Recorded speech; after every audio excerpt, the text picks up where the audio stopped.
Good morning, everyone, and welcome to Today Mañana. I'm Michael, joined by Xavier. We got a great show lined up for you today. We're going to be joined shortly with Scott Elliff from DuCard Vineyards, and then after that, we've got Michael Slon and Christine Fairfield coming on to talk about box mass and B minor, and then last but certainly not least, we got Matthias from Matthias Realty coming on. So we got like I said, we got a packed house today, which is wonderful. It's funny when you said good morning. It came to my mind. You said good morning with like enthusiasm. Remember that movie, Good Morning Vietnam, with Robin Williams? Yeah. Good morning Vietnam. Yeah, but we can't do a show like that. I don't think. Well, you can say good. Why not? Yeah, good morning. It's Today Mañana. Yeah, we can do that part. It's just everything that follows after that. We're not that good. But I don't think we could pull it off. It'll just look, chaotic. We've never tried. Our next guest is going to be bringing wine, so we never know. We never know. After about 15 minutes, we might be dancing in the table. Yeah. But how are you doing this morning, Xavier? I'm doing fantastic. I'm doing great. Yeah, as you know, warm weather just get this blood flowing, right? I mean, in the cold weather, the blood just doesn't flow as well. Warm weather, boom, but this it just gets really me warm. going. I mean, it's like summer out there. I remember going to bed at night and I'm like sweating lately because it's like, woof. It's been pretty hot. Yeah, it's been hot. It's been a jump. But then I think we're supposed to cool off after that. So it's almost time. When are you going to start planting your plants? Mid-May. That's when everything, not everything, but early May, I'm going to put some of the beans in there that go into the ground, plain ground. And then after mid-May, late May is when you put all the seedlings, all the other ones. And because you get one bad night and they can die so quickly. It's like... I've done that, been there before. We should put a little countdown ticker on the Today Mañana website, like countdown to Xavier plants. It's like, 15 days and 14, Sure, so many people are really interested. Exactly, when's he putting that? That's right. Keep them on their toes. Oh, my, exactly. Is it yet? 3 days. 3 days. No wonder he's not at work today. He's planting. That's right. But...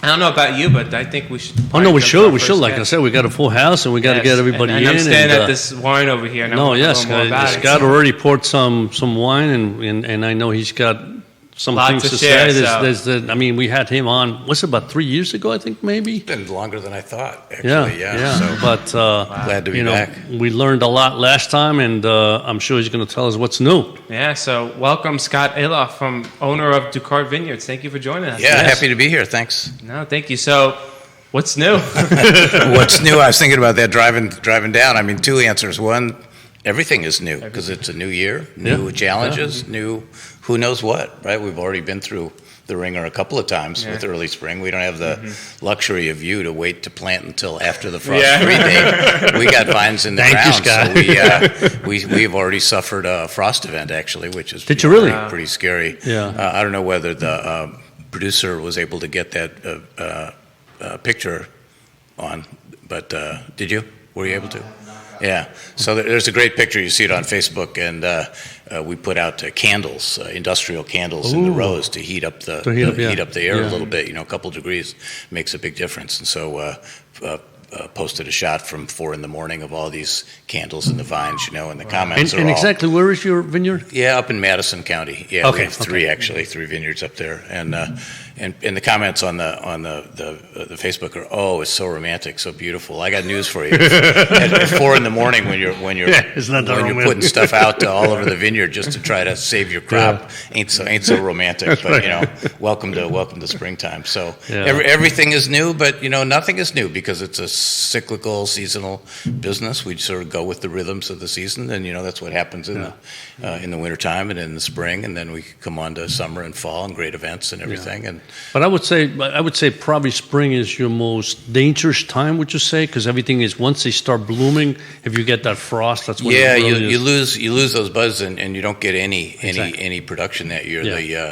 The irony is you have to continue to operate and keep the vines healthy, even though you're not going to get any crops. So that's not so fun. But every part of the season has its challenges and its rewards. We've got a lot of great stuff going on. So. Well, the reward's right in front of us. What exactly is? Well, that's one of the things that we're really proud of is we've been getting a lot of awards recently. So I brought 2 super award-winning wines. This is a Viognier Chardonnay blend let's try it. Actually, Sure. it was a what's known as a double gold medal wine in San Francisco. We enter a couple of these competitions around the country, and I like to enter San Francisco because you're kind of in the belly of the beast, because that's where all the wineries are, the California wineries and everything. And this got what's known as a double gold, which means. Wow, that's magnificent. That's very good. Yeah, Wow. Which means that all the judges gave it a gold medal score. Okay. Normally, gold medal, it's a little bit of like, if you think like the Olympics, Simone Biles, she gets 9.9, 9.9, 9.8, and then 7 from the Russian judge, right? But it still averages out to a gold, right? Double gold means everybody gave it 9.9, something like that. Okay.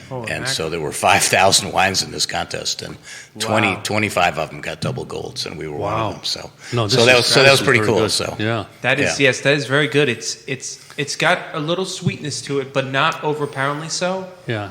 And so I'm a Chardonnay fan, so you could just taste it a little bit in there, right? Yeah. But it's true, it goes down nice and smooth. I like it. Very good. Yeah. So that's fun. And after is that last year's or this year's? This was the 22 actually, Yeah, I mean, but we obviously still have made enough. No, it's a one year delay at least for whites and a 2 year or more for reds, and we'll get to a award-winning red after we cover some other stuff, I guess. Yeah. So anyway, But I remember last time you mentioned. I mean, that is one of your kind of better wines, better leading wines, right?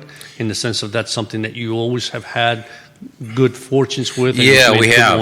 And we're fine. It's interesting. This is the 25th year of planting the vines. So this is our silver jubilee, if we can get the Queen to come out or something.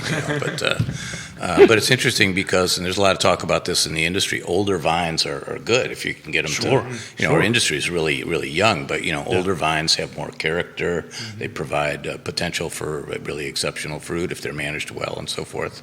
And what we're finding is, we've got gold medals on all the different blocks of our 25-year-old vineyard now that I've kind of added all up. So that's sort of coming true. So we're going to highlight that all season, I think, the 25th year. And so that's fantastic. No, you guys have done. So you've been in business for how much now? Yeah, planted in 2001, but the tasting room and the public operation opened in 2010. Okay. So we're 15 years in that way, and we've expanded the tasting room 3 times and expanded the winery 3 times, and now we have 3 different vineyards around the county. So we're spinning slowly out of control, I guess, but that's good though. in a fun way. Yeah. So. Do you ever are you able to expand the vineyard itself, or have you kind of the area is almost capacity constrained. Okay.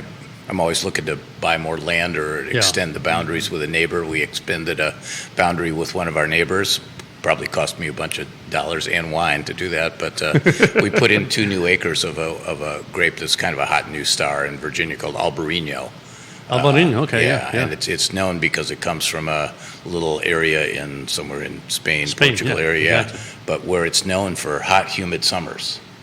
Okay, well, I think that's gonna match our area. So a lot of us have come around to that.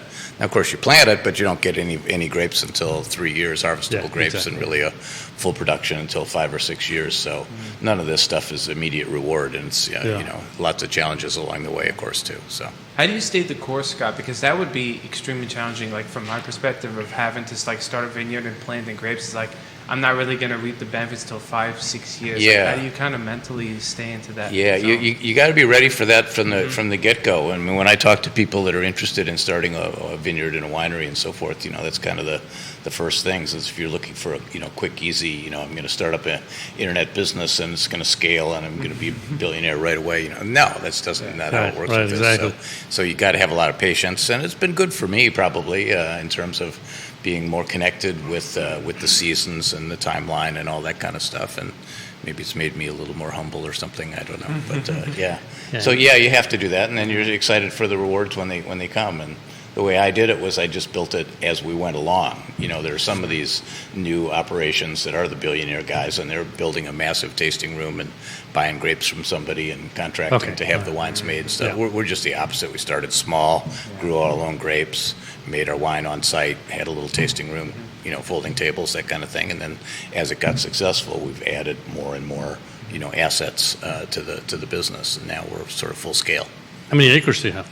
We got 22 acres. Okay. So We harvest about 70 tons of grapes Wow. a year, which, by the way, that's small even for Virginia. We're definitely in the boutique, authentic sort of category. There are guys who are 10 times bigger than us. But even all of us in Virginia are tiny compared to California. I mean, if you go into the grocery store and there's some brand name that a lot of brand names people know, and you pick those off because of the brand, there are probably 250,000, 500,000 cases, maybe more, of an individual wine. This wine was 200 cases, and the next one we had was 200 cases. Right. So we're a 2-minute supply. And it's a different product because it's all done by hand and tender loving care and that sort of massive agriculture stuff. So, but to your credit, you don't win gold medals by quantity; you win it by quality. Yeah, that's right. That's right. Sometimes the more important thing, especially here in Virginia. You won't be looking for just. I mean, if you want cheap generic wine, there's always going to be 1,000 California wines you could buy. But if you want really quality wine, you put the effort like you have. That's how you end up with this delicious. I'm glad you say that. I didn't even need to give you an index card note. So. You slipped a $10 bill before the show, so yeah. Okay. No, thanks for that. So, yeah. So, but what else is new? We've got a lot of new events too. So we got new wines, lots of awards, etc. But we're also doing some new fun stuff here. We've started doing wine education classes. People want education; they want experience. Right. And so we're doing several times a year where we have one of our expert staff people comes in, and like in 2 weeks we're doing one that's rosés from around the world. Rosés from 5 or 6 different grapes from 5 or 6 different countries. There are 3 methods for making rosé, and we sort of put them all out and explain the process, and we sip them all, and it's a compare and contrast kind of thing, and you go away with a nice buzz, but also getting a general flavor for what's rosé and how is it made, and what am I tasting, and what's the differences and stuff like that. So, do you have classes for the process of how you make your wines there, or not necessarily? Yeah, there is a group through Piedmont Virginia Community College that has a whole set of programs, and we participate in those for people who are new growers, or we learn from each other, or whatever. But we're pretty heads down in terms of making our own wine, so we don't really do that. We don't really have classes in that ourselves, just not enough time for it. So. And I also noticed on your website you also have like music events that you kind of have at your wine tasting. Oh yeah, gosh, we musicians like to get paid with a check when they leave. They don't want to be billing or anything. So I write more checks to musicians than you write all year, because we have music every Saturday all year round, Friday in the summer times, and a lot of Sundays when we're not doing these other special events. So, I'm ordering paper checks from Fidelity, and they're wondering who is this guy, because nobody uses paper checks. But so we become sort of a music hub, and it's almost all Charlottesville singer-songwriters, local guys and stuff. It's really fun to support that. Has the Friday Summer Series started yet? Just now in May. Got it. Okay. And second Saturdays we stay open late for music as well, so people come out. That's fantastic. For that. That's and great. Friday night stay open late now that it's in season, and beautiful to hang out late afternoon, just sunset watch and that kind of thing. Yeah, So sure. we border the Shenandoah National Park, and the little stream runs through the property, and the whole thing, it's like quainter than can possibly be. So I can imagine, so it's a nice place to get away. It's a little bit out of town, but I think it's worth it. So. We're also doing an interesting event coming up that's for a fundraiser, actually, for the Friends of Rappahannock, which is one of the great environmental groups around that works on the Rappahannock River. And if you drive around and you see all those places where people have planted trees on their property, trees with those little green tree shelters, that's pretty much them, because that's great for the environment. It's great for the watershed and everything. And they're getting hit with all these funding cuts, so they're in a tough way. Yeah. And so we're going to do a fundraiser specifically for them later, end of May. Actually, it's on the website and everything. It's ticketed, and all the proceeds go as a fundraiser for them. We've got Sentimental Journey is the band that day. A lot of people listening to this will know them. That's a 17-piece brass band, and they play. They play, Sinatra and Jimmy Dorsey and all that kind of stuff, and it's really going to be a great sound all throughout our little everything. So it's a day long or afternoon long kind of event. So we try to give back that way too. So. That's fantastic. That's wonderful. That's wonderful. How many different kind of wines do you grow? Well, we've got 8 different varieties, and it turns into probably 15 different wines or so. Okay. There's a little something for everybody, And everybody says, "What's your favorite?" Well, it's kind of all my children. You know, so it's all of them. Actually, if you're drinking up here, we'll try the second one too. Sure. And this one is a Cabernet Franc Reserve. Cab Franc is a really important grape for Virginia. It matches our climate really well, and I think we're really getting known for that, even nationally. Actually, as good producers of Cab Franc. And so this one, we have a great contest. Actually, a very tough competition in Virginia, very rigorous and everything, called the Governor's Cup. And they award gold medals, et cetera. But then the top of the top wines are in the governor's case, which is the top 12 wines in Virginia. And this is one of them. So out of 700 wines, we're one in the top 12. So it's kind of summa cum laude, just like you guys in school, right? So we're really happy. I wouldn't know what that means. Yeah, okay. Yeah, drink it anyway. So yeah, so. And you're going to find it's fairly intense and flavorful, and that's what we're looking for in a red in particular. And you know, it's too heavy for some people, but it's got to go with the right foods and stuff. But that's my kind of wine. Yeah, there you go. Okay, and there's something Robust, for everybody. bold wine, yeah, but nice, you know, nice steak with this is great. Yeah, beautiful with a steak or roast or something. Yeah, but it's kind of counterintuitive because the best years for us are years where there's no rain at all. We want hot and dry. Yeah. We're like the only agriculture guys, you know. Of course, everybody, the wheat guys are hating it when there's a drought. And we just sort of keep our heads down because it's great for us. It makes the grape roots go deeper, more intensity in small berries and that type of thing. So, a lot of things you have to look. Not just that it's a long timeline, but you know, this is a very different kind of agriculture. Yeah. Every year is different. So Every year is different. Right? Yeah. So. Yeah. And you can have 2 or 3 good years, and then a year where you barely make it through. So it's not a just-in-time business where there's no inventory either. So you're holding your wine just to and get a letting it sense. age. How have the past 3 years been for you?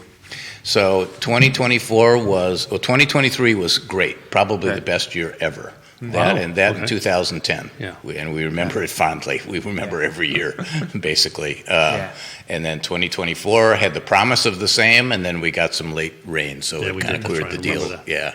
2022 was okay. 2021 was really good. So we're on a pretty good range. No, we do not want to talk about 2020 or 2018. Okay, no. So it's one year where we didn't make any reds. They just didn't get ripe enough. So I'm not going to put out a product that's not good. So we actually used it all for rosé, and rosé is a very underappreciated grape, and it was beautiful for wine. It was beautiful for that. I was going to ask you that because you're having that rosé kind of taste. It's one of your wines, a rosé also. Do you grow it? I mean, do you have a rosé every year? We do a rosé every year. Yeah, and we release it. We're releasing it this week actually, so it's kind of fun. And then next week we're releasing 2 wines that are fundraisers for the Shenandoah National Park. We border it, so so there's a white, kind of a sweet white called Shenandoah, ironically, with a picture, drawing of White Oak Canyon on the front, and there's a companion red that's black bear, which is the apex predator, of course, out here. And so that's sort of a matched pair, and we work with the Shenandoah National Park Trust and donate proceeds to them and do special events with them and that kind of thing. So. Part of doing business, in my opinion. Of course. This is kind of not supposed to say it, but it's a hobby gone wild, I guess. It wasn't really my business. We're just trying to have a good time and learn something as a late adult and so forth, and have fun with it. And so donating proceeds is a good thing to do. So Now, is it possible, like during a particular year? Is it possible that the white wine has a better year than the red wine? Yeah. And we have 3 different vineyards, and they're all 5 or 10 miles apart. But the terroir, that's the French word for it, is different in each case. The soil, the amount of rain, the sun angle, all that stuff. So we can have the same grape on 2 or 3 different sites, and it will perform completely differently in the same year. Wow. So part of the art of it is to figure out what grapes, what lots to blend together, how to showcase the best of what nature gives you and everything, as opposed to just piling it all together into one thing. We don't do that. So. That's crazy, right? You guys do that keeps you on your toes at least year in and year out, trying to figure out what you got to do. And then you got all the macro trends where like every other day there's a report coming out that wine is bad for you. Who said that? I mean, it's I only read the article that says the wine's good for you. That's funny thing. 3 days later, a new study comes out that says wine is good for you. So there's some big California winery that's funding that stuff, I suspect. But whatever. But well, I remember when I was growing up, I was my early 20s. They said that olive oil was terrible for you, right? Mm-hmm. And now it's like olive oil is like that's the best thing for you. Is that right? They said it was bad back then. It's like back then. It's like it's no good, cholesterol, this and that. I remember they tried to get rid of butter too. Yeah, butter's no good, cholesterol. Margarine. Now it's like right. Yeah. So I don't pay attention to that. Yeah. I just look at Europe and say, wait a minute. Europe said since the Roman times, even before that, they had red wine. Oh, and they got to be good for you. The French paradox. They talk about how they eat all those rich foods, and their lifespan is really long. So drink up, you'll be okay. That's the way I look at it. And, you eat all this fatty food, you just need red wine. Exactly. And get it right out of your system, no problem. And enjoy the ride along the way. It's part of it. And when it's good like this, that's even better because you have 2 glasses. Yeah. I mean, that's what happens out at our place. We're definitely at the end of the road, so it's we call it a psychological and winological getaway from the real world. Where you're off the grid, you're looking at the mountains and the stream, you're sipping some wine. It's dog friendly, family friendly, picnic friendly, friendly, whatever. So it's a kind of a respite for the real world, and having some nice wine is a good way to go. So that's fine. We don't care about those studies too much. The wine industry is down generally, nationally, quite a bit actually. Really? Yeah, and in Virginia too. Well, I think it's young people are drinking whatever the stuff is they're drinking. Oh yeah, they're really into so like much. White Claws and stuff. Yeah, like that. stuff like that. These vodka, canned cocktails and stuff. Yeah, but that doesn't really matter too much to us because it's not really our market. The market for us is people that get to be of a certain age and they appreciate experience and they want quality. We do very kind of a personalized service. Our wine's delivered to you in flights in crystal glassware at your table by an experienced person. It's not just a fast food assembly line, drive through or something like that.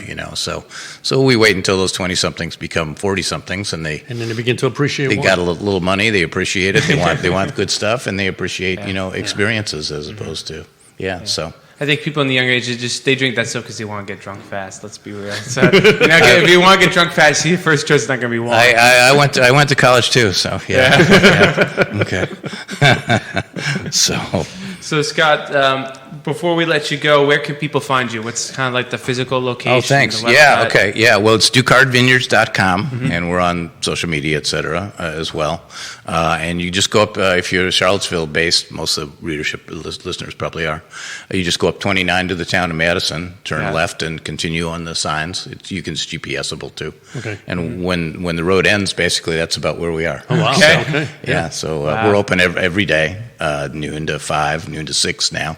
On the weekends, and some nights until Saturday nights until 9 occasionally. So no reservations. You can make a reservation, but you don't have to. Yeah. And we're a chill kind of place. So we'd love to have anybody that wants to come out. Absolutely. Try these wines and a number of times. So take the blood pressure down and chilling out at our place. So I love doing this with you guys. Thank you so much, Scott, for sharing. You're finishing your glasses pretty darn quick.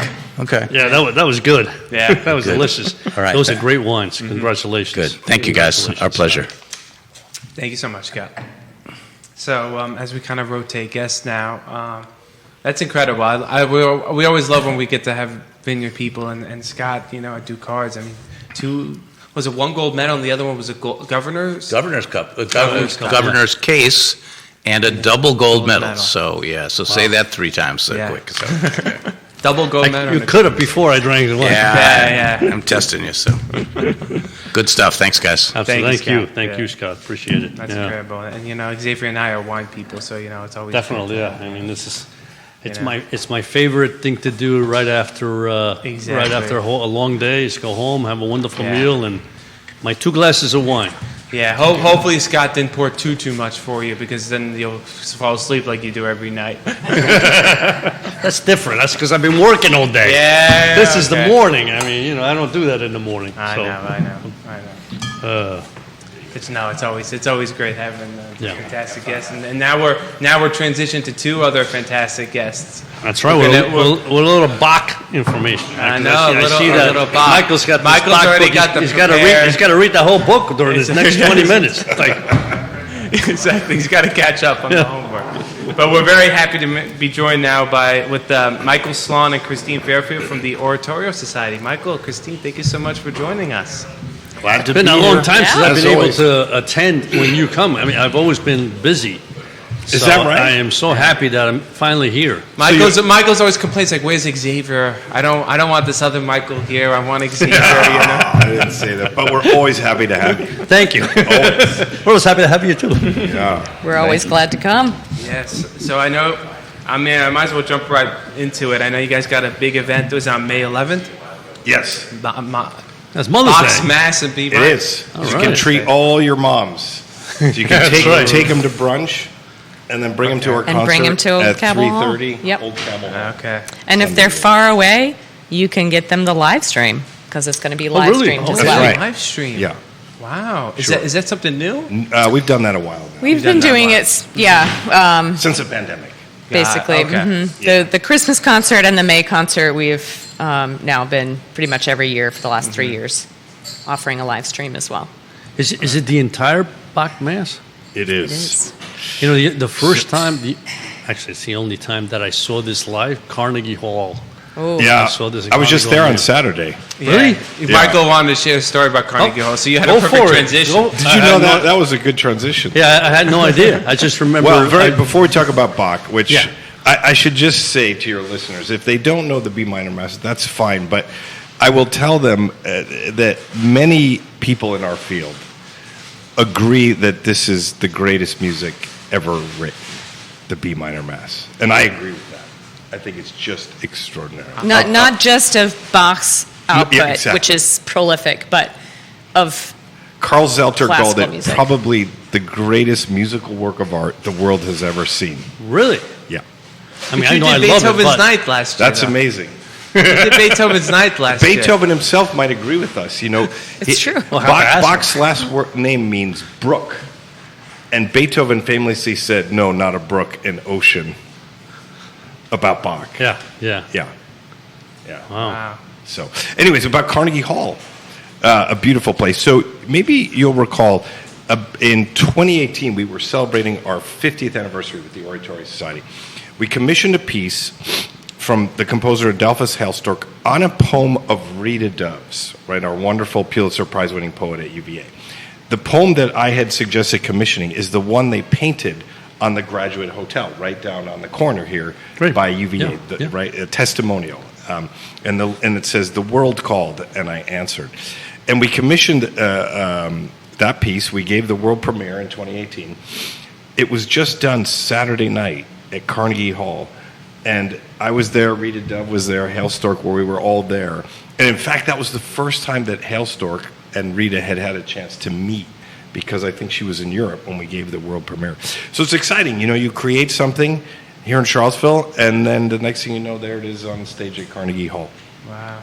So it went beautifully. It was nice. That's amazing. It was That's nice. fantastic. Yeah. That is fantastic. Yeah. So a little extra story Little tidbit. about a few things for the Oratorio Society that were happening. It was nice. That's great. Wow. So tell us. I mean. Yeah. So I mean. Nick told me beforehand. He goes, Oh, this he's is got- a wait a masterpiece. minute. Hold on. He's got a question. Let's ask Nick's question, because if I start asking a lot of questions and you don't ask Nick's questions, I'm going to go back to the office and my head's going to be on a platter Well, next time. Nick told me the question because it's very music oriented, and you know Nick's very smart when it comes to music. And I was just like, write that down. wait a minute. Write that down and What send do it you to mean me. he's and I'll very put it smart in. with music? Huh? I mean, that's Yeah, he knows a lot. That's a subjective opinion. All right, well, lay it on us. Lay it on. Go ahead. Oh, you want me to? You read it. Yeah, you think I got to read this long So, thing? question for Nick. So, Nick asks. So, Nick says Bach's Mass in B minor uses a lot of counterpoint and layered melodies. As a conductor, so I guess this question is for you, Michael. How do you handle voicing or Bach's writing without the music either becoming muddled? Yeah, that is a great question. Yeah, In fact, we were just talking about this the other night at rehearsal. So, just to explain to listeners a little lesson in kind of styles, right? So sometimes you could have something like melody and then harmony accompanying that. And a lot of the songs that you would hear, you know, shorter pop songs and so on the radio, that's the format, right? You have something that's melodic, and then you have harmony as a background to that. And that's or you could have something in choral music which we would call homophonic, and it means everybody basically has the same rhythm and the same text at the same time. So it's very easy. A little more like a hymn, Like four a parts, hymn, but straight up and down. Exactly Okay. right. Yeah, Christine's exactly right. I think I would have Christine here. She explains. Yeah, she can translate. Yeah, exactly. So, counterpoint that your brother is referring to is something that really reached a height in the Renaissance, but Bach was very familiar with this, and probably better than almost anyone at writing 4 or more independent voices. So that's what we have in some places in the B minor Mass, what we would call a contrapuntal texture. Meaning, rather than everybody at the same time, everybody has an individual line that interlock, but all have their own horizontal logic. Okay. Different. Okay. So now the question is, how do you make that intelligible to a listener, right? If all of us talk at the same time, it's very hard for it to understand. Right. But in music, that's the miracle of music. 4 people can talk at the same time, and you can still understand it. And so the way that would work is, in the voicing of it, we try to decide, okay, at this moment, this is the foreground of the painting, and all these other things are the background of the painting. So it becomes clearer to the listener. I'm making a visual analogy, but and you have to voice it. Your brother uses the right word, voicing. It's like a pianist. You have 4 things going on, but I'm going to bring out this thing. And so that idea we were talking about in the that credo movement. I listened to a bunch of recordings just because I was curious, and a lot of people just play all the parts. But there's a way, I think, and hopefully we'll achieve this with our singers in the Oratorio Society, is to voice it so that at this moment you hear the theme, then it passes to this part, then it passes to this part. Okay. And that theme, which is consistent in certain ways, is then very recognizable after the second or third It's unifying in the overall. in the architecture. Choral. Yeah. So that's the answer to your brother's question. Okay. So, just to take a step back. So I think that's a beautiful thing about music, in the sense that when you say when 4 people are talking, right? Yeah. It's very difficult to listen to all 4 at the same time, because you're trying to understand what they're saying, right? The difference is in the music, you don't have to. In other words, I'm not paying attention to the words, to be honest with you. All I'm paying attention is to the music, right? And how that music, interlocks with each other or conforms, whatever you guys terminology you use, right? And that's the beauty. My ear is listening to that, and it's enjoying it, right? So that's the difference. I think it's just, to a certain respect, it's just a lot easier for the listener, right? I'm not saying it's easy for you, but easy for the listener when the 4 voices may be all different. But I don't care what they're saying. It's just the Right. music that I'm interested Well, in. and there's 2 things. So one, the text will come through on that theme, right? But you're right, and Xavier, and the beauty of harmony is that 4 things can happen and they make one whole. And in a lot of cases in this, it's 5. Yes. And then some other times it's 8. He wrote this across, and I'll talk about this in a minute. We can talk about why he ever wrote a piece that was so impractical, right? He was a practical church musician. He could have never performed this in his church. It was much too big and long. And he in a sense, wrote it over 30 years and compiled it in the last few years of his life. Wow. So Christine's right. There are many different orchestrations, and you go from 4 voices to 5 to 6 and even to 8 in the one spot. And that's because it wasn't all written at one time. He was compiling from different eras of his life. Okay. I was thinking, we were on the wrong segment. We missed the wine. We didn't get any of the wine. But imagine, when you taste the wine, you taste one at a time. Imagine you could, in a coherent way, taste 4 wines at once. That's kind of what Bach is doing. And it's obviously like that. It's of the highest quality and vintage. Okay, so my question would be, because sometimes when I'm, like, for example, I've seen when you kind of do choral work, sometimes you have like the male voices singing and then the female voices singing, and they kind of like play off each other. So when you're saying there's like 5, 8 different voices, are you talking about like male and female together, or just kind of 8 separate? No, like in the fugues, it's definitely where there's an entrance for the first sopranos, then there's an entrance for the altos, then the second sopranos, then the basses, then the tenors, or some other combination. We're not all coming in at the same time, and we have related but different lines. Which requires a lot of rehearsal time. Wow. Yes, it does. That was literally a lot of confusing. sight reading. How do you even blend that out as a singer or conductor?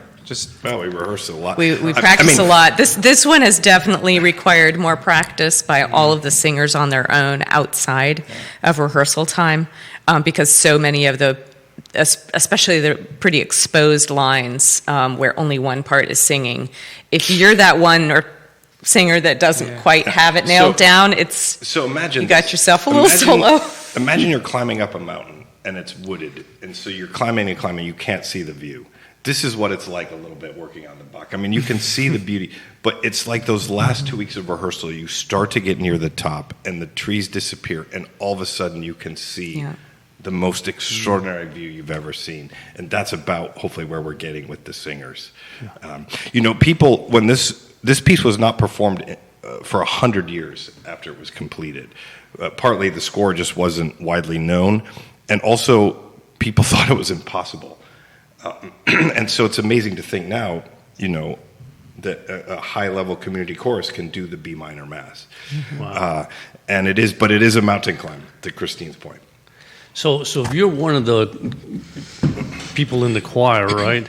Because I always felt that, you are singing at a particular, I don't know what they call it, but you're singing to a tune that's yours, right? Mm-hmm. But at the same time, everybody else singing to a different tune. Mm-hmm. How hard is it for that singer to all of a sudden switch because he's being pulled or she's being pulled by something else? Does that happen? Is that hard? It is initially when we're reading it. That definitely comes into play, but our singers are very strong at sight reading. It's one of the being independent singers, and a part of that skill of singing in an ensemble like this is being able to hear the other parts and know how your line fits in with the harmonies that are crossing constantly, and be able to keep yourself oriented to where you need to be. But in fact, there are some places where we are intentionally told by our maestro here to switch lines because he needs a certain line to come out more. So there are some places where some first sopranos might pop down to the second soprano line and vice versa. So it's an interesting question, right? And I think when you're a kid, like let's say you sing in high school choir, I think that's when you first encountered that experience. You're like, whoa, there's parts around me, and if I'm not careful, I'm going to gravitate to one of them. Right. But then you get used to that, what it's like to listen to other people and sing your own part, and there's a huge excitement in that, you discover when you're young. And you also develop that skill where I can sing my part and listen a bit to others, but not suddenly sing their part instead. Right, exactly. So by the time, hopefully, except maybe our few high school singers that we have in there who are good, by the time we get to Oratorio Society, they've gotten pretty good at that skill. Yeah. It should be second nature. Yeah, I would think so. I just remember, when you're a little kid, you sing, Mary Had a Little Man. Somebody starts later. Before you know it, it's like I'm singing somebody else's lines. Like, oh, this stinks. I didn't do my job. So, but I guess, there's just a lot of training that goes on, and so by the time they get to where you are, when you ever hear a kind of an adult orchestra or chorus, there's probably hundreds of years of experience. Maybe thousands of study and practice represented on that stage at any moment. Yeah. And as a conductor, because I know obviously when you're conducting, you sometimes, I think, give cues to people to kind of okay, this is your section. If there's so much switching, how often can you give the cues okay, you're going, now you're going? Is it constant, or do you have to really hope that everyone remembers that? No, it's constant. It's constant. It's constant. Yeah. That's why you don't, as a conductor, you don't start with the B minor mass. You should conduct for a lot of years before. Well, and to be honest, also, I've been with the Oratorio Society now almost 15 years. Mm-hmm. This is the first time I programmed the piece. I would not have, you got to make sure your choir's ready for it, and you're ready for it, and so on, because it deserves a lot of respect. and it's incredible music. So, and the choir is ready for it. Yeah. It's going to be beautiful. Is the conductor ready for it? Yes, I have one advantage. I should be more humble and say you're never really fully ready. You got to keep studying. I have conducted it before. I conducted it at the University of Virginia with the UVA University Singers in 2010, and that was the first performance at UVA ever of the B minor Mass. So I was very proud of that one. And we took it to Washington back then, so we did it twice. So Oratorio's done it a couple times through their history. But before you. All before my time, yeah. So this is the first time I've done it with this. This is my 4th time singing it. Oh, wow. Yeah, so you can imagine for some of us, I've played continual organ on it once. I've sung it at least once. I've conducted at least once. So this is at least my 4th too. But for a lot of our singers, right, Christine? For a lot of the singers, it's definitely the first time we've done it. First time. Yeah. And I'm thrilled about that because they should have a chance in their life if they're good to experience this piece. And the great thing is then the audience doesn't have to have any training to experience this incredible music. Yeah. You just come and enjoy it. And it is Speaking of the audience, the center orchestra sections are sold out. There are no seats left in the center. So just sides, loge, balcony. But there's still good seats, There's still Christine. lots of seats. There's still lots of seats. Yes, but just a testament to the popularity of this piece, that already 2 weeks out, and there's just good point. a lot of the prime seats have already been spoken for. Although, and this is an old Cabo, right? Correct. And we go there all the time, and I'll be honest with you, to me, and listen, I don't have the best ears in the world. I'm gonna have to be honest with you, but I don't care where I sit. It just seems to me I enjoy it all the time, and there's something to be said about experiencing live. A piece would be a symphony or an oratorio, whatever. Huge difference versus no matter how good that CD can be or it comes through. Absolutely. The other methods you get today. Yeah. Nothing like it because you just all of a sudden you're paying attention. It's like, oh wait a minute, he's playing that, and the sound is coming from there, and the sound is coming from there, and then when the drums go, in some cases, like you just hear. I mean, it's just a whole different experience. 100%.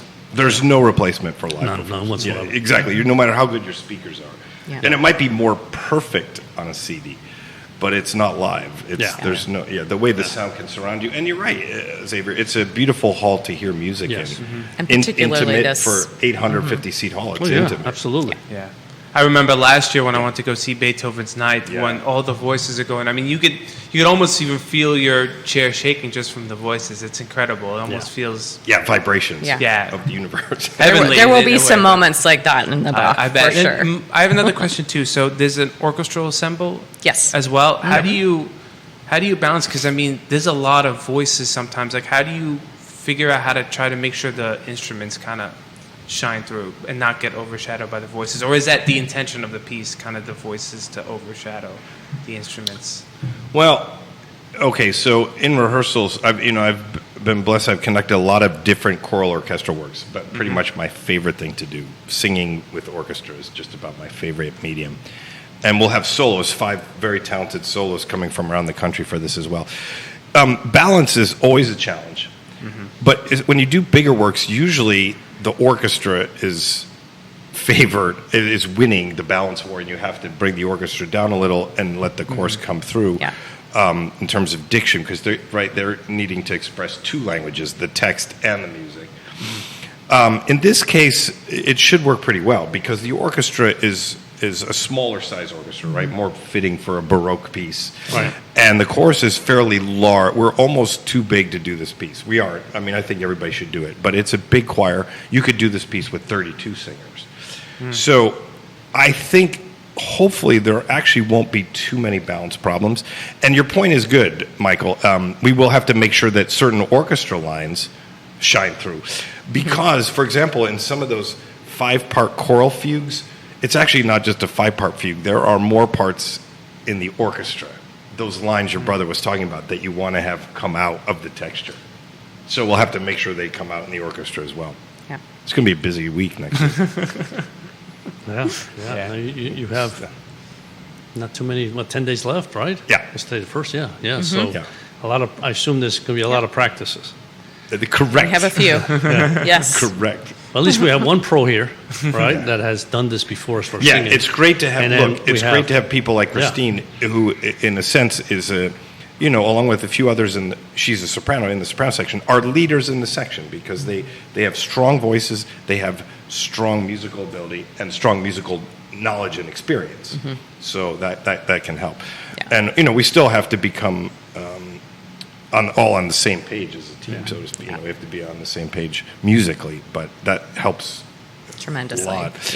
Yeah. And it's also, you were saying this about the Beethoven a minute ago, it's like a spiritual experience. Mm-hmm. I hope for our listeners that part, comes through too. I mean, they don't have to be believers of some kind, but I know you guys are spiritual folks, and Bach intended it that way. Mm-hmm. Like, he wrote on the last page of every score, SDG, Soli Deo Gloria, which means to the glory of God. And that was something he believed deeply. Yeah.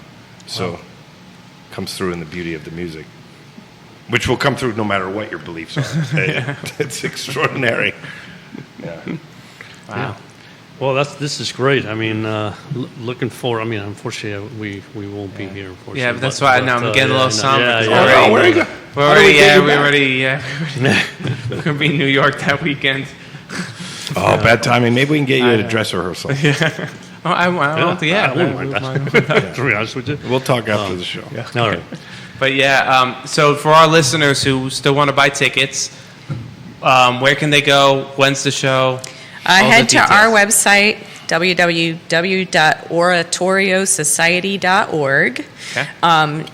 Or Arts box office with UVA. The tickets are being sold online yet this week because it's exams now for UVA. The box office phone line is offline, but the online is still online through Friday the 9th at 11 a.m. And then that will be closed as well, and any remaining seats will be sold at the door. At the door. So, Okay. Yeah. Got it. And the performance is May 11th. May 11th, Sunday, May 11th 11th. at 3:30 p.m. in Old Cabell Hall. okay. Wow. Now, if you So you can can go- take mom to brunch or dinner, and this Yep. in the middle. Absolutely. In the middle. Exactly. No, that's fantastic. Yeah. No, it's worthwhile. I mean, it is a beautiful piece, I have to admit. Extraordinary. I mean, it's a great memory that I have. Yeah. That's great. Yeah, you heard it at Yeah. Carnegie. Yeah. Who performed it when you were at Carnegie? I don't remember. Okay. Sorry, don't remember. Well, at least you experienced it. Yeah. Though. I was literally in just my first or second year in college, and I happened to see it, and I literally went by myself. I said, let me just for go. you. Yeah, Good and for I went you. there, Nice. and it's like, whoa, this was good. Bach knew what he was doing. Yeah, exactly. Yeah. Well, thank you so Yeah, much. Michael, Christine, Yeah, thank you thanks so for much having for us coming back on. again. Yeah, It's always a Anytime, pleasure. The best to you both, and good luck luck, that night. yes. I know Thank it'll you. be a success. Thanks. Great. Thanks. Thanks as Thank you. always. Thank you so much. They really hyped that up, Michael and Christine, didn't they? Yeah, really. Especially, I was like, well, Michael's like, it's one of the greatest works. I'm like, well, but Beethoven's Ninth. He's like, no, better. Like they did Beethoven's Ninth last year. I went with, I think it was like Alex or something Yeah. like that. I was like, Yeah. Beethoven's Ninth. He's like, oh, better. I'm like, oh my goodness. So. I know. Yeah. But from one great guest, now we're joined by, last but not least, our good friend Matthias Young from Matthias Young Realty. Matthias. Sometimes they say leave the best for last, Yeah. right? Huh? Well, I was the last, right? So I mean, It doesn't always work that way. okay. Thank you. Only 7 minutes left, but No, we extend for you. Yeah. We extend. I'm trying to put everything in the 7 minutes. Very useful information. No small talk today. No, I'm kidding. No. We extend the show. We That's the nice thing about podcasts. Exactly. You go in there the next 5 minutes until Jerry just comes over here and just Yeah. says, "Hey, you guys got Yeah, to exactly. get Yeah. out of here." Then we got to go. exactly. I know. No, I'm glad to be back. Always a pleasure. Always fun to have yes. you. Always fun to have you. And I was happy to see returning guests before me. Michael and So Christine. you said it right. have I been didn't say here it before. right. But also someone new, at least to me. Right?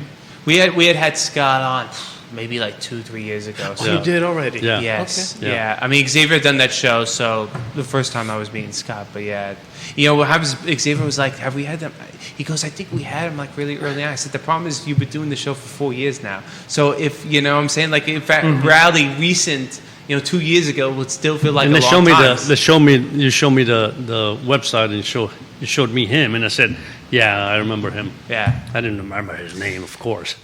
And sitting here waiting for my turn, listening to guests before me, sometimes can be a little humbling, because they either have great cultural skills or ways to contribute to the cultural horizon or agricultural, like Scott with his vineyard.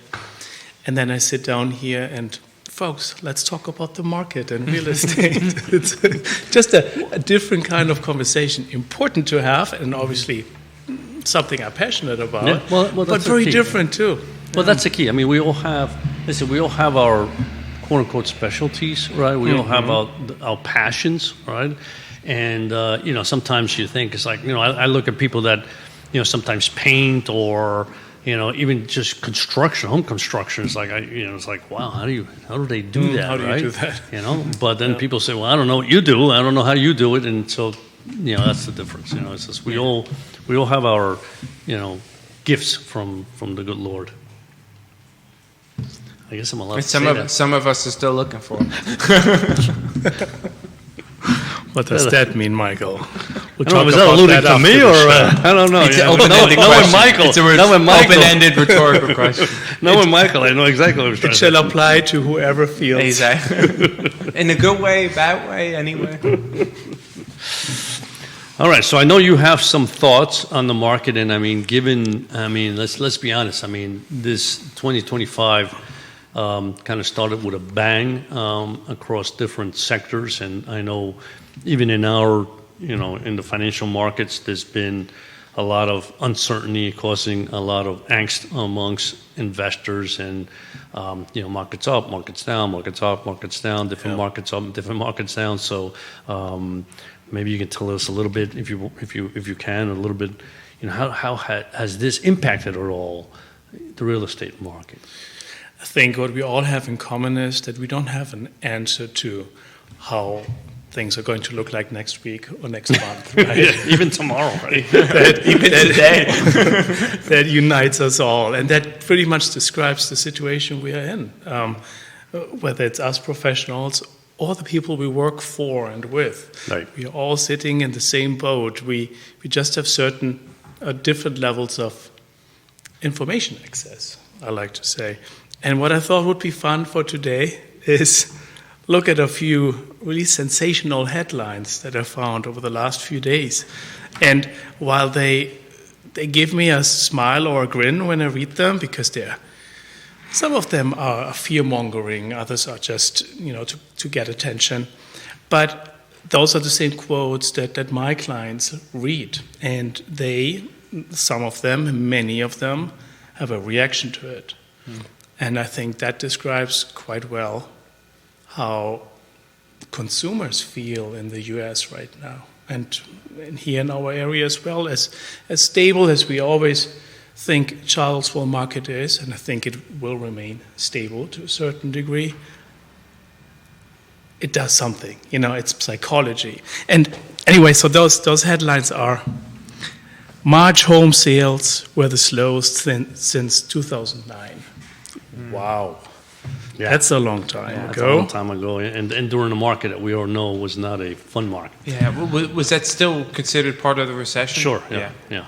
Oh, here from Politico, home sales fall to lowest levels since the financial crisis. So those are quite the buzzwords, right? Mm-hmm. What does that do to someone who is trying to move his family here to Charlottesville, trying to buy a house, versus what does it do to someone who's just trying to find a better living situation in Charlottesville, maybe has less pressure to relocate? Right. Those are the things that I talk to people about, because everyone's circumstances are different. Another headline: housing market stalls as homeowners struggle to sell. Quote, "We are really bleeding." Well, yeah. You're right. March home sales slowed in a lethargic opening to the spring buying season.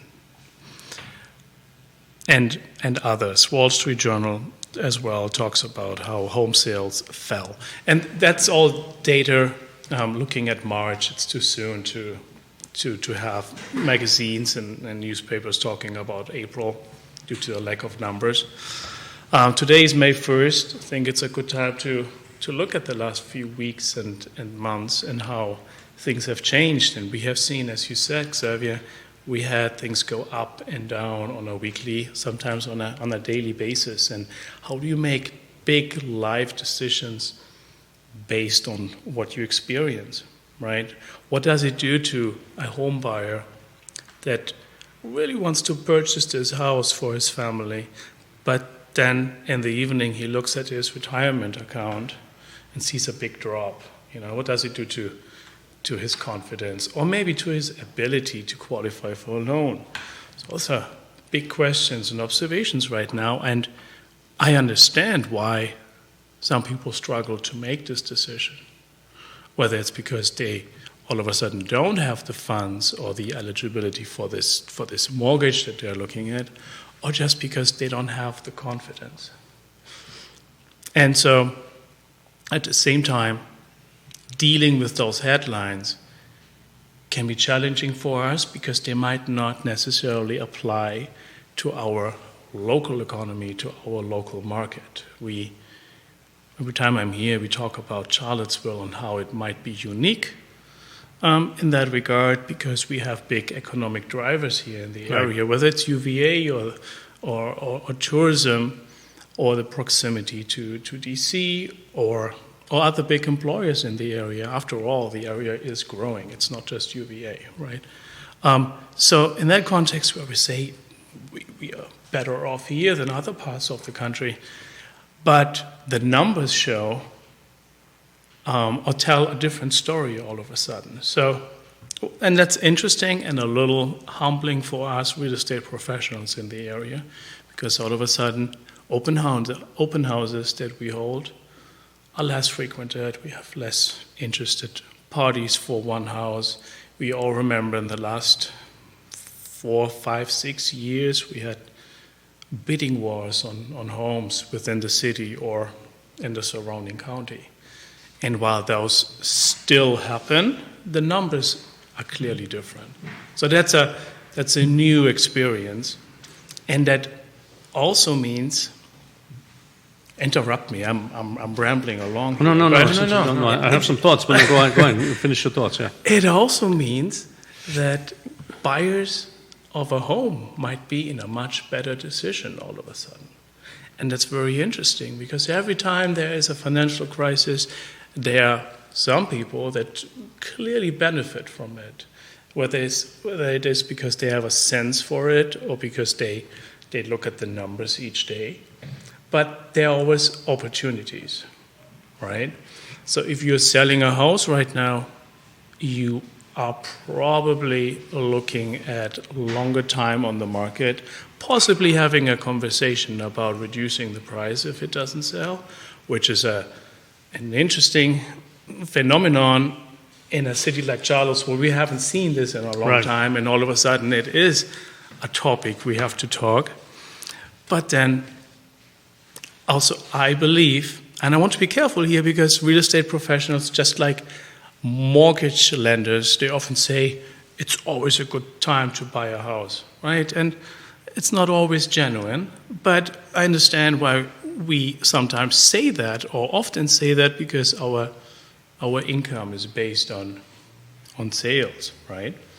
And so you don't hear me ever say this is a good time to buy because that's a very general statement and it's not specific to the person wanting to buy. But I'm wondering if right now might actually be a good time to purchase a home at a lower price. And that's a big deal in Charlottesville, right? We have very high home values here. And maybe right now is the time where things normalize a little bit. We always talk about it's a seller's market, right? And while it's still not a buyer's market, things are coming a little bit together right now. And so the position a buyer is in is different and can be more beneficial. Yeah. So that was a long way of saying lots of news, lots of headlines, right? And I find it challenging, but also, an important task to see how they apply to us. Sometimes they don't, but some of those clearly do. And I think you two working in the financial advisory world, you deal with the same headlines right now. You probably have people calling you every day. Xavier, how does this news relate to my savings account and to my, what's the projection? Can you tell me? And I'm curious what you say, because you can probably not tell him what's going to happen tomorrow. No one can. This is very interesting because, without any doubt, I say over the last, since really right after COVID, right, where interest rates dropped so low, yeah, and people were able to get very low mortgages, right, it has caused a whole different phenomena in the real estate market that we never had before, right? And we do see that sometimes with even clients where it's like, they love to downsize, but they realize if they downsize, if they sell what they have and downsize, they may be paying more or the same for a smaller home because their mortgage are so low, right? Mm-hmm. So it forces them to stay where they are because they say, this doesn't make any sense to us. Why I would downsize and pay more, right? And second of all, I mean, without any doubt, yes, I see those statistics all the time. Nationwide, here's the number, yeah. And you sit there and you go, if there's anything where nationwide doesn't apply, is real estate, because real estate is truly a very local, phenomenon, right? Mm-hmm. What has happened in Charlottesville is different than what's happened in the middle of Oklahoma, for example, right? So events of that sort, right? What happens is, you're right. It's just the psychology. People come back and say, "Oh my Lord, look what's happened." It's like, well, yeah. What does that mean? That means that people that own their home right now are sitting there and going, I can't find anything. I mean, here in Charlottesville, let's be honest. I mean, it's like, if I own a 3,000 square foot home and I want a 2,000 square foot home, well, good luck, because there's just, it's not like there's an abundance of them, right? Mm-hmm. And so you finally see one, you go, well, that's pretty expensive, and now I have to, let me see, either I pay cash, or if I have to get a mortgage, I'm paying the same amount. So those are challenges that you're seeing here. But without any doubt, I think what has happened this year is that the news with regard to just about everything has been, boom, almost somewhat kind of fear-mongering. In other words, yeah. Tariffs, oh my Lord, we're not going to have toys for Christmas. Tariffs, oh my Lord, cars are going to be like 50% more expensive. So everything they come out with is somewhat creating uncertainty and angst amongst the consumer, right? And you sit back and you go, yeah, without any doubt, these are all issues that may occur, right? But the probability of them actually, occurring are very small. But you have to talk to your client, and like you said, yeah, you're just going to get a lot of phone calls, and you have to sit back and say, all right, let's take a step back. And in your case, it's like, why are we buying a home at this point in time, right? And go through the process. Okay, here's the pros, here's the cons that you went through. What has changed? And if anything has shifted from pros to cons, that makes a huge difference. Okay, you might want to wait. But if it hasn't, it's like, then nothing's changed, right? Mm-hmm. If anything, maybe the market's a little bit more in your favor, right? So it's challenging because, as you mentioned, it's just people read a piece of information and right off the bat, it's like the behavioral science says, oh my Lord, it's the end of the world, right? Because they read it, right? And you just have to kind of sit down with the client and take a step back and say, first of all, at least in our end, we're not investing for the next 3 months. We're investing for the next 10 years, 20 years, 30 years, depending on the age of the client, right? And that's what's important, saying, listen, we've had these number of good years. We've always said, sooner or later, there's going to be down years. It happens every single, 3, 4, 5 years. There's down years. Yeah. this may be one of them, right? Your portfolio can survive that, you can survive that, and we move forward, right? Making rash decisions based on, an article that I read would be the worst decision to make, So it's tough, but I would say, you're right. It's the real estate market in particular is going through, and I call it a phenomenon only in the sense that, you have so many homes, so many owners of homes with low interest rates, that it is a challenge for them to say, yeah, I'd like to, I live in a small house, I want a bigger house. But boy, I got a 2.75% interest rate on here. If I get a bigger house today, I'm paying 7% on more money because I got to borrow.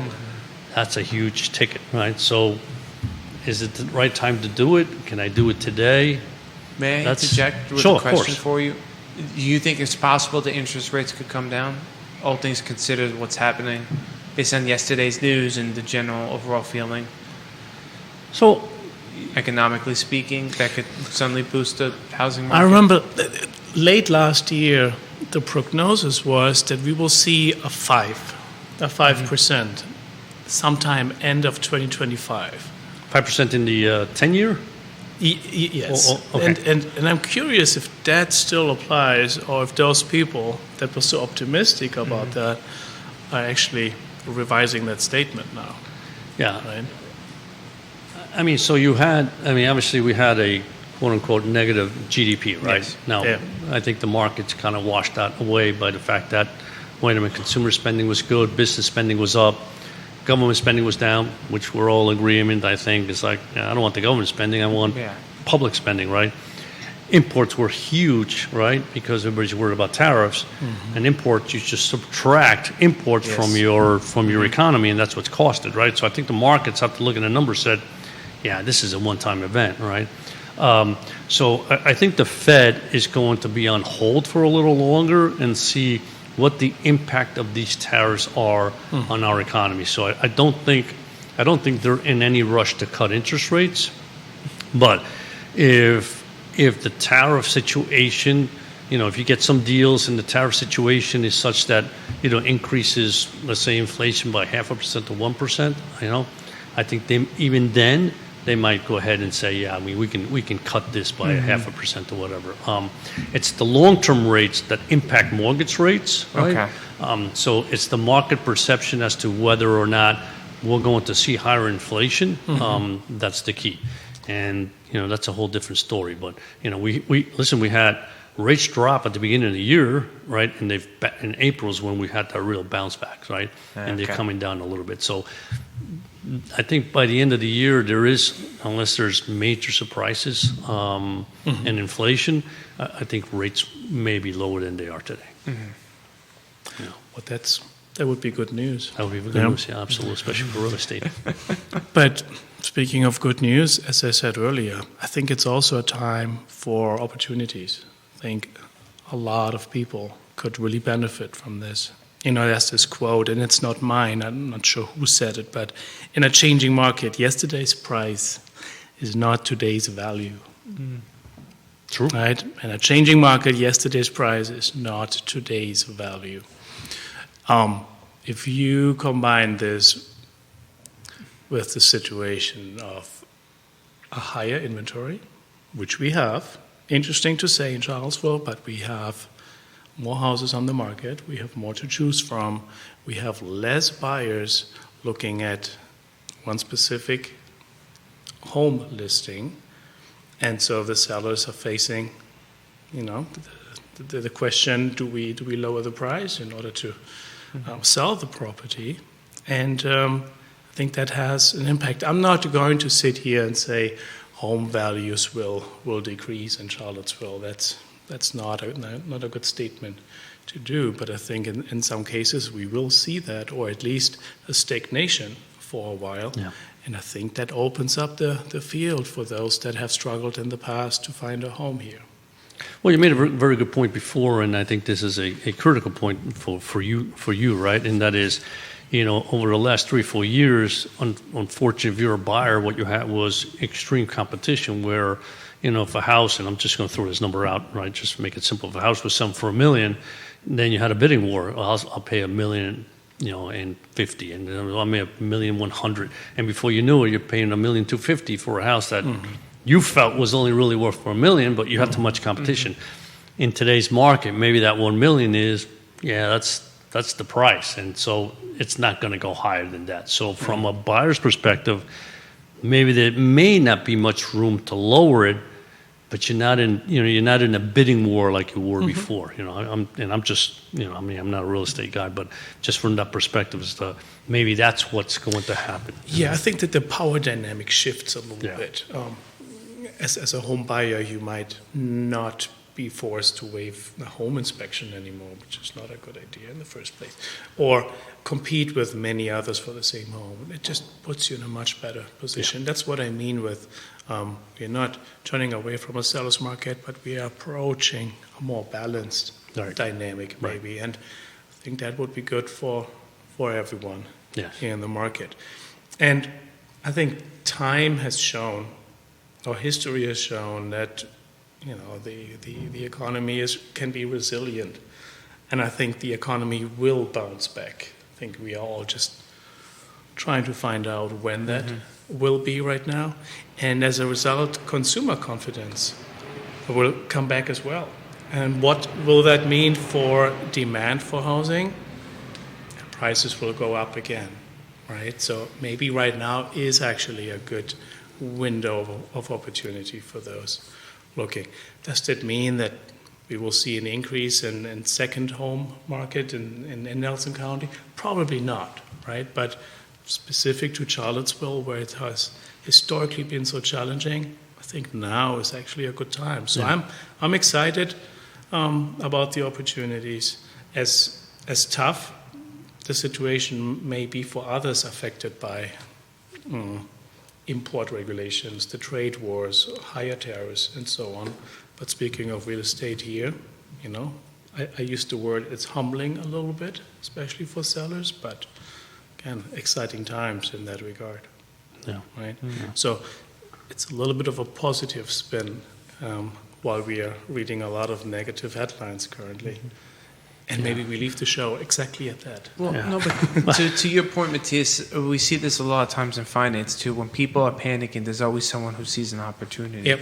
And that's sometimes how people, you hear these stories about whatever, great, finance guy on Wall Street. A lot of times if they made money, it was because of that, because people were panicking and things were going bad. So they start selling and they're reacting, and someone's like, no, I see an opportunity. So even in real estate, I think that's always a possibility. That's like where people might not see that there's actually opportunity through all this kind of uncertainty and chaos, so. Right, and I would just like to see not only investors taking advantage of that, of that situation and that vacuum of consumer confidence, but also individuals like you and me, understanding that they can seize the situation and finally get that home for the family that they always wanted in Charlottesville, and not just a big investment group or developer. Yeah, I would say that's what's important. I agree 100% there. I think what we've seen a lot is, the investment world going in and absorbing, buying a lot of tranches of homes or lots, and I'd like to see a little less than that. I mean, it is. Listen, it's it's opportunity. It's what capital does. Capital flows to certain areas, but unfortunately, sometimes it pushes the little guy out more than it should. Yes. So it will be interesting to see when I'm here in a month, sometime in I guess in June it will be, how things have developed between now and then, right? Well. Change is the only constant, right? Yes. That's right. Good. Well, but this is good, and what the only thing I was going to say is that there's advantages and disadvantages of the world we live in the sense that we get so much information. I mean, you take this little thing here, which when I grew up didn't even exist, right? There's just so much constant flow of news, boom, boom, boom, from everywhere, right?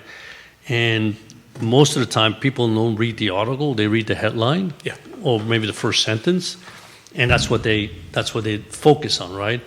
And I just think it's an overwhelming amount of information that people get, and sometimes they just begin to panic, right? And it leads to this overwhelming sense of uncertainty. Yes. And uncertainty is the enemy of action. Exactly. Right? Especially in real estate, especially in your world as well. That's what's going through people's mind right now. It's kind of a paralyzing impact. Yeah. I always tell the story. My wife watches sometimes, things, and every once in a while she'll call me. She goes, "I just heard this guy says the market's going to crash. Are you prepared for this?" And I said, "For every person you tell me the market's going to crash, I'm going to send you an article by somebody who says that the market's ready to take off." Yeah. So it's like you can't look at it that way. You can't focus on one person and assume that he's a PhD. Who cares? Yeah. I don't care if it's a PhD in anything. It doesn't matter. They don't know. You just have to take a step back and say, what's your goals? What are your needs? Does this fit you? Yes or no?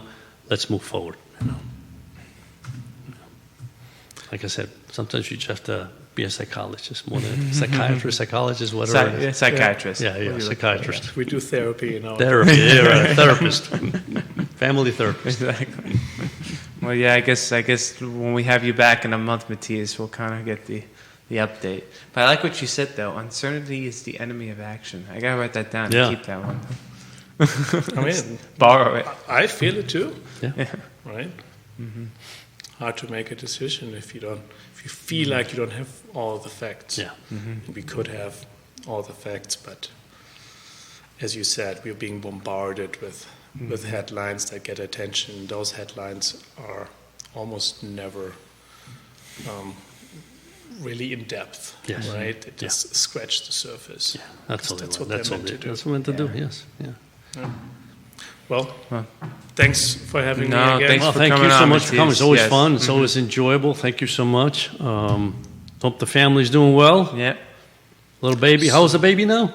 16 months, a little over 16 months. Wow. Yeah. Oh. She is a troublemaker. Well, that's good. That's what they're supposed to be. That's right. An exciting time for your family too. Yes. They're not troublemakers yet. I mean, well, not in the same way you Ours is, they barely wiggle at this point. Yeah, right now it's just the trouble is not sleeping and pooping. That's right. Oh, you said the poop word on the radio, Michael. It's okay. It's the other word you can't Babies say. poop. I hate to be the one to tell people. Newborns poop. Well, send my regards to Alex and to Nick. I will. I will. Thank you. We will. You Thank see you him so in much. the office. And always a pleasure Same here. to be Same here with here. you. We'll see you in In a month. June. Yeah, in June. Glorious June. All right. Well, that was a full one, wasn't it? Yeah. That was good, though. I mean, Yeah. It's always good to end with three. Matthias. He has quiet Yeah, wisdom. no, yeah, I always he's- feel that he's way. got You know? a- It's he's like, got a- it's like he's a German Buddha. You know? He had a good quote today. He did. Uncertainty is the enemy of action. I gotta write that down because I'm not exactly. gonna remember it. It's not mine. I read it somewhere. That's okay. You don't have to say that. I'm You don't have to say I'm gonna say this is what Matthias told that. me. Exactly. That's why I heard it. I don't care who said it first. Some copyright infringements.